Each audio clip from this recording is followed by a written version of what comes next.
guys, I'm Mrs. Kramer. I'm the middle school Shen Tech collaborator, and today I'm going to walk you through how to use the eDoctrina SketchPad for an assessment. Okay, so I made this English 8 annotation. I took a passage and I broke the passage into 3 separate images that students can actually annotate over and highlight, take notes, and I'd like to teach you about it today. So the first thing I'm going to do is I'm going to change it to page view. I hate scrolling. So I'm going to go to page question 1. Okay, this way I can go through the questions with this side arrows. Okay, there's 2 pull down scroll bars on the side. This one scrolls down the whole page. This one actually just scrolls up and down your image. Okay, just so you weren't confused with that. As a reader, about to annotate this text, I'm very unhappy with the size of the font. So I'm going to pull the drop down arrow here. It's already at 131%. So I'm going to increase it to 200%, much better. Okay, so now I can scroll up and down the image of the passage. Okay, so the first tool I'm going to teach you about is pencil tool. Okay, very simple. It's a scribbling tool. Okay, if you've used Google Slides before, it also has a pencil tool that you can use, and it's actually very similar in functionality. Okay, when you do use the scribble tool, you can move things. Okay, if you're unhappy with where you place them, you can actually change the size of it. Okay, so please feel free to click on the mouse and move, click if you need to. Okay, you can also use the pencil tool for basic underlining or circling, okay, if there's any important details that you want to. The next tool is the line tool. Okay, again, very simple, just makes a straight, neat line. Anything that you want to underline in a passage that's important, you can use this here.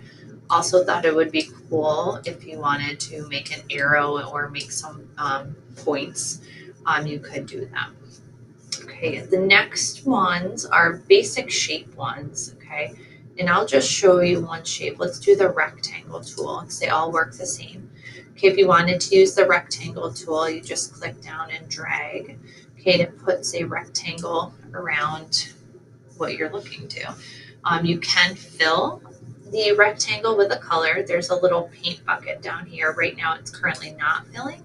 I'm gonna fill it with orange. I'm gonna show you what happens. Okay, it totally blocks out your passage. So one thing you could do is you could change its opacity or how see-through something is. So I'm going to move it down to 25%, and then at least I know that there's a highlighted section of my text, and now I can still read it, and I can still underline, okay, if I want to.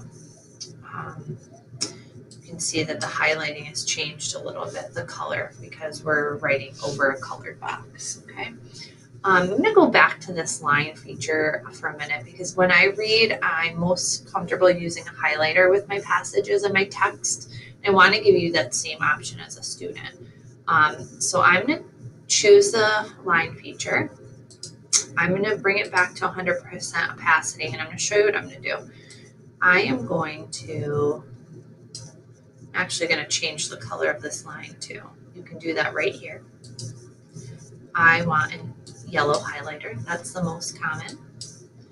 Ooh, okay, and as you can see, again, it's totally blocked out my line, but I want to use this more as a highlighter. So I'm going to take this opacity and I'm going to bring it down to 30. Okay, and I'm going to click off of it here. Okay, and as you can see, now I have a highlighting tool. The settings have stayed the same. So if I go to the line tool again, you're going to see, oh, okay, now I can still stay in highlight mode. So if you want to set this right at the beginning and then read through your passage just to highlight, you could, okay? The last tool I think is super essential for annotating text is going to be the text box feature. And I know your English language arts teachers teach you a lot about racist. So I'm going to do an R. I'm going to click off of it. You can even set this up on the side here.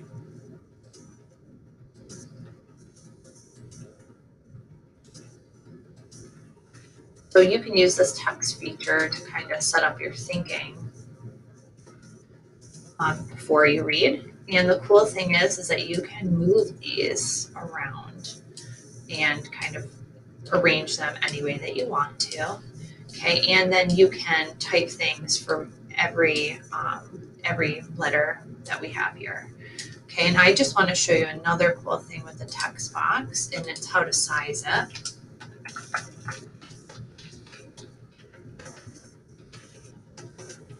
Okay, so this is an example of a text that I wrote. The cool thing is that you can, there's no like font size changer. Okay, you actually take the corner of your text box and you move it to as big or as small as you want to. And then you can move it around. Okay, so those are the basic eDoctrina SketchPad features that I think will definitely help you annotate your text and improve your writing. And I'm really excited for you to try them out and hopefully teach me what you like and didn't like so we can make this a better tool for all kids at Shen to use. So good luck and have fun.